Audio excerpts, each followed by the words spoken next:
Hello viewers, আসসালামু আলাইকুম। সবাই কেমন আছেন? ভিউয়ার্স, দেখতে পাচ্ছেন সৌদি আরবে বৃষ্টির কারণে রাস্তা পুরা সাগর।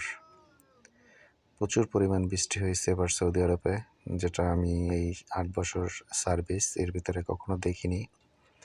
প্রচুর পরিমাণ বৃষ্টি। আসলে আনন্দ লাগতেছে, আবার অনেক সময় কষ্টও লাগতেছে। যেদিনকার বৃষ্টি পড়ছে অনেক ভাই কাজের সাইড থেকে বাসায় আসতে পারে নাই। রাস্তা পুরো পানিতে তলিয়ে গিয়েছিল। দেখতেই পাচ্ছেন, আসলে অবাক করা কাণ্ড, যেটা সৌদি আরবের বুকে এরকম কল্পনা করা যায় না। আগে কখনো হয়নি। এখন এই ২-৩ বছর ধরে হইতেছে বৃষ্টি প্রচুর পরিমাণে।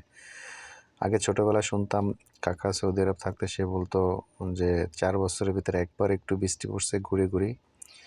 সৌদিরা প্রচুর আনন্দ করছে, রাস্তায় নেমে গেছে। আর এখন প্রতি বছর বাংলাদেশের আষাঢ় মাসের মতো এরকম বৃষ্টি পড়ে।